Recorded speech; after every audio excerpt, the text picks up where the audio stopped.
बिस्मिल्लाह। हमारे स्टूडेंट ये mathematics for grade 12 की बुक है। तो हमने चैप्टर नंबर 6 स्टार्ट किया हुआ है। इसके अंदर हम पढ़ेंगे इंटीग्रेशन। चैप्टर नंबर 6 है आपके पास इंटीग्रेशन। तो इसमें हम साथ साथ फार्मूले भी देखते जाएंगे। तो अब यहाँ पर हमें किसी फार्मूले की ज़रूरत पड़ेगी, हम देखेंगे। तो इसके अंदर चंद स्टैंडर्ड फार्मूलाज हैं, इसको साथ साथ हम देखेंगे। जो भी आएगा फार्मूला, जो भी क्वेश्चन आएगा हमारा फार्मूले के मतलब, तो हम उसको देखेंगे। तो एक्सरसाइज आपके पास 6.1 है। क्वेश्चन ए है, क्वेश्चन 1 है एवेल्यूएट द फॉलोइंग। तो पहला क्वेश्चन है आपके पास x³ dx। तो इसके ऊपर आपके पास ये पहला रूल, जो क्वेश्चन आएगा मैं साथ साथ आपको बताता जाऊंगा रूल कौन सा लगेगा। If f of x any function of x, then the different situation in different situation the integral f of x and found directly in the light of indefinite integral definition from the chart of integral differential formulas. The truth of integral can easily be checked by differentiating the right side of the integral, which always equals the integrand. अगर हम इसको differentiate करें तो वापस ये जो हमारे अंदर जिसका हमने इंटीग्रल लिया है, इसमें देखें डेरिवेटिव और इंटीग्रेशन एक दूसरे का रिवर्स प्रोसेस है। तो इसका इंटीग्रल लिया है, तो अगर हम इसको वापस ये आ गया है, तो अगर हम इसको डिफरेंशिएट कर दें तो वापस हमारे पास असल फंक्शन आ जाएगा। तो इसमें हमने कांस्टेंट सी की वैल्यू फाइंड नहीं करनी, तो ये इनडेफिनिट इंटीग्रल है। आगे जो इंटीग्रल होंगे उनमें कांस्टेंट की वैल्यू भी फाइंड करेंगे। उसमें दिया होगा कि कुछ कंडीशंस दी होंगी जिनके तहत हम सी को फाइंड करेंगे। तो यहाँ पर हम इस सी की वैल्यू नहीं फाइंड करेंगे। तो ये पहला रूल है हमारे पास, अगर कोई वेरिएबल एक्स है उसकी पावर एन है और एन नॉट इक्वल -1 नहीं होना चाहिए, क्योंकि अगर -1 होगा तो नीचे ज़ीरो आ जाएगा। तो फिर उसके ऊपर ये फार्मूला लगता है एक्स की power n+1 divided by n+1।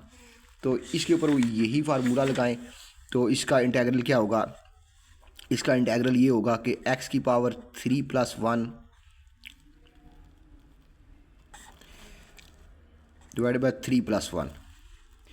तो ये हो जाएगा x की पावर 4, 3+1 4, नीचे 4 प्लस c, तो plus constant of integration c।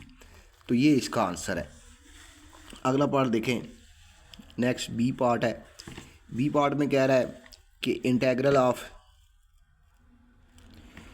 a+15 dx। तो यहाँ पर एक रूल लगेगा, ये देखें a भी कांस्टेंट है 15 भी कांस्टेंट, दोनों ऐड हो रहे हैं तो कोई हमारे पास कांस्टेंट ही आएगा। तो अगर कांस्टेंट हो तो ये दूसरा फॉर रूल देखें, अगर किसी कांस्टेंट की इंटीग्रेशन करनी हो तो हमारे पास क्या आता है,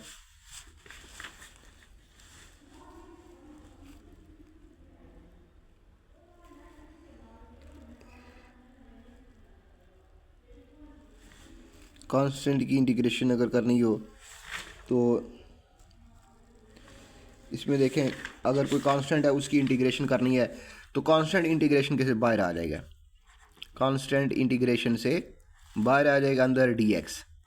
तो इंटीग्रल dx इधर हम क्या कह सकते हैं, dx इधर हम 1 लिख सकते हैं, dx तो इसका x होता है। तो ये सिंपल आपके पास x आ जाएगा और प्लस c आ जाएगा। तो ये इसका आंसर है। अगला क्वेश्चन देखें, सी पार्ट के इंटीग्रल 1/5x dx। तो ये इंटीग्रल है, तो कांस्टेंट बाहर आ जाएगा इंटीग्रेशन साइन से, 1/5 कांस्टेंट है बाहर आ गया, अंदर बचा 1/x dx। ये एक आपके पास फार्मूला है। अगला फार्मूला हम देखते हैं।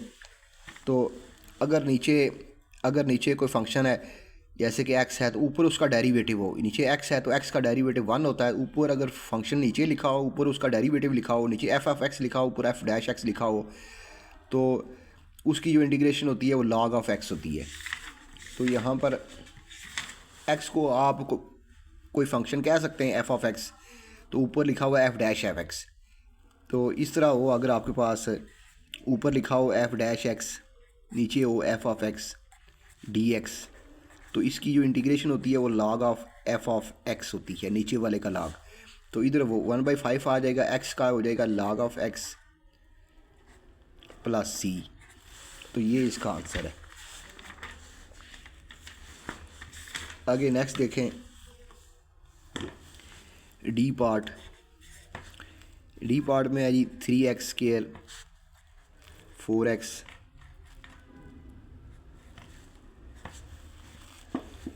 dx। तो ये इंटीग्रेशन हर एक के ऊपर आ जाएगी, इस पहले के ऊपर भी आ जाएगी, सेकंड के ऊपर भी आ जाएगी और लास्ट के ऊपर भी आ जाएगी। अब ये कांस्टेंट बाहर आ जाएगा, अंदर आपके पास ये रह जाएगा। इसी तरह इस 4 कांस्टेंट को बाहर निकाल लें, अंदर आपके पास x आ जाएगा, dx आ जाएगा, और ये 5 भी बाहर आ जाएगा, अंदर आपके पास dx आ जाएगा।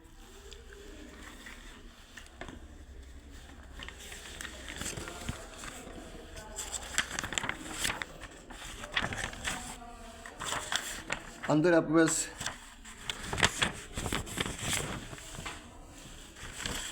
इसके ऊपर पावर रूल अप्लाई हो जाएगा, x की पावर n, पावर में एक ऐड हो जाएगा ऊपर एक नीचे, 2 में एक ऊपर ऐड होगा एक नीचे ऐड होगा।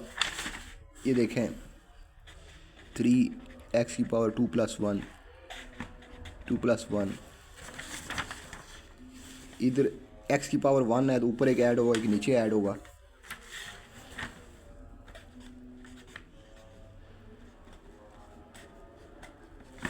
ये हो गया। फिर और कांस्टेंट का जो है dx का विद रिस्पेक्ट टू है ये x हो जाएगा -5x + c। तो ये आपके पास आ जाएगा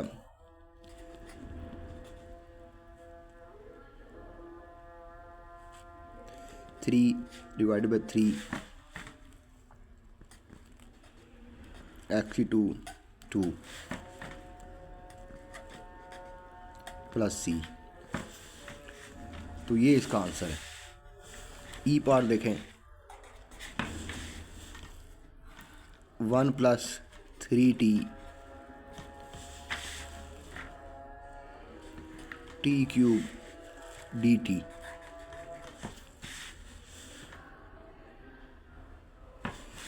इस t³ को अंदर मल्टीप्लाई कर दें, t³,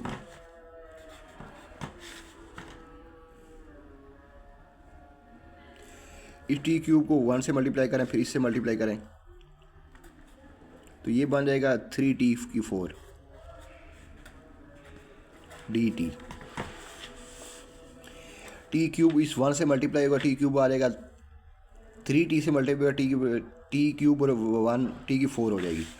अब इसके ऊपर पावर रूल लगाएं, 3 में ऊपर एक ऐड होगा एक नीचे ऐड होगा, इसी तरह 3 बार आ जाएगा,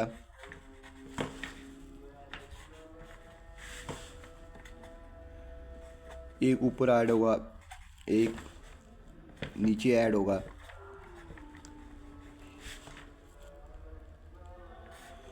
एक नीचे ऐड होगा +c। t⁴ / 4 नीचे 3/5 आ जाएगा, t⁵ +c।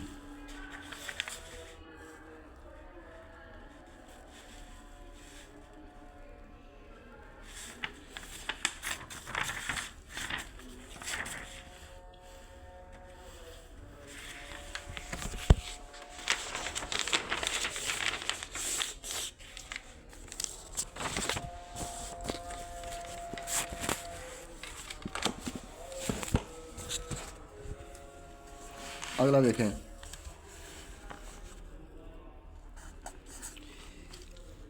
एफ है जी,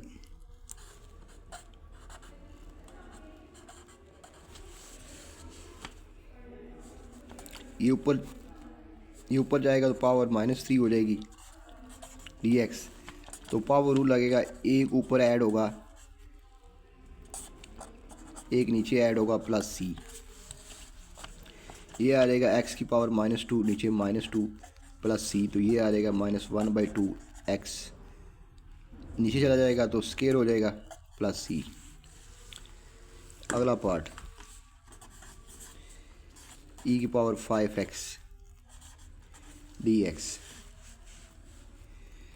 तो ये अब नया इसका रूल देखते हैं, साथ साथ रूल भी देखते जाएं। ई की पावर mx हो, m कोई कांस्टेंट मल्टीप्लाई हो तो ई की पावर mx डिवाइडेड बाय ऊपर वाले का डेरिवेटिव लिखेंगे। mx का डेरिवेटिव m होगा तो वो m हम नीचे लिखते हैं, इंटीग्रेट डेरिवेटिव में साथ लिखते हैं, इंटीग्रेशन में नीचे लिखते हैं। तो यहाँ पर ई की पावर यही हो जाएगा mx 5x। अब 5x का डेरिवेटिव अगर आप लें d/dx ऑफ 5x तो आपके पास 5 आता है, तो वो डेरिवेटिव में साथ लिखते हैं लेकिन इंटीग्रेशन में नीचे लिखते हैं प्लस सी। आगे आपके पास है h पार्ट,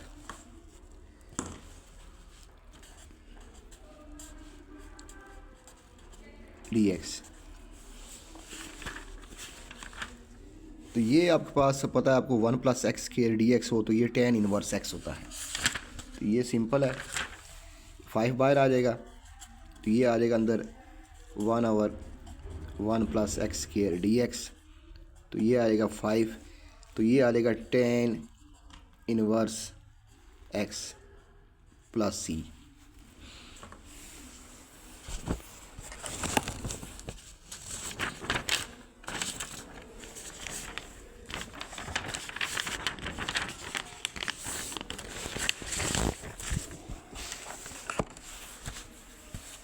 लास्ट है इस क्वेश्चन 1 का,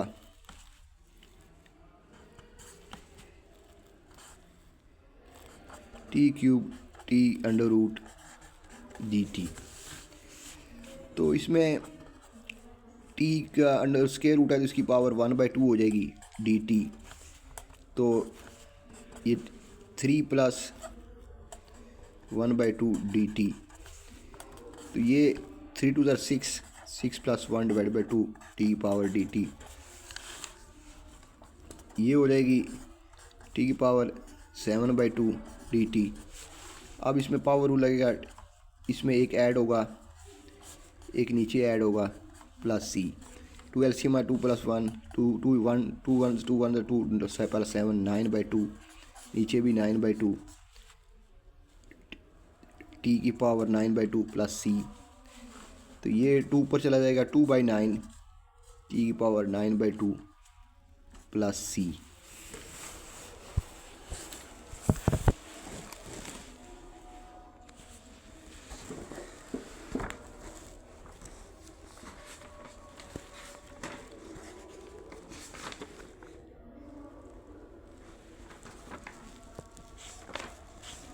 तो ये साइज 6.1 है।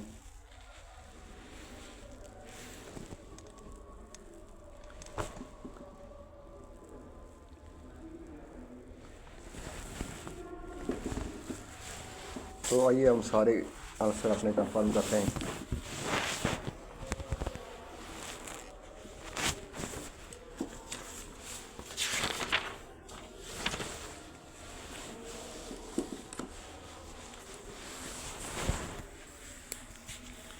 तो पहला आंसर हमारा सही है, दूसरा भी सही है, तीसरा भी सही है,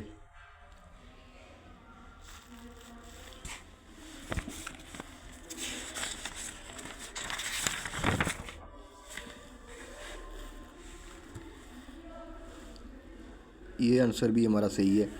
इसको बेशक काट दें आप,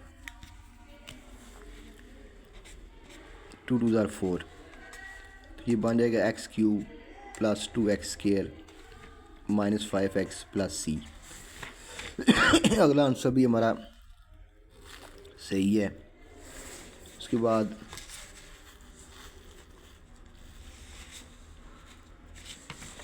ये आंसर भी हमारा सही है, -1/2 x³ -2, तो सही है आंसर। अगला आंसर भी हमारा सही है। उसके बाद tan इनवर्स x वाला भी सही है। लास्ट में हमारा ये आंसर भी सही है। ठीक है जी। तो स्टूडेंट इस तरह हमारा हमने क्वेश्चन 1 कर लिया है। तो जिन स्टूडेंट ने अभी तक मेरे चैनल को सब्सक्राइब नहीं किया, सब्सक्राइब कर लें और बेल आइकन को भी प्रेस कर दें। क्वेश्चन 6.1 हमें स्टार्ट की हुई है, तो अगली वीडियो में हम नेक्स्ट क्वेश्चन करेंगे। तो जिन स्टूडेंट अभी तक मेरे चैनल को सब्सक्राइब नहीं किया, सब्सक्राइब कर लें और बेल आइकन को भी प्रेस कर लें ताकि मेरी आने वाली वीडियोज़ का नोटिफिकेशन आप तक पहुँच सके। अल्लाह हाफिज़।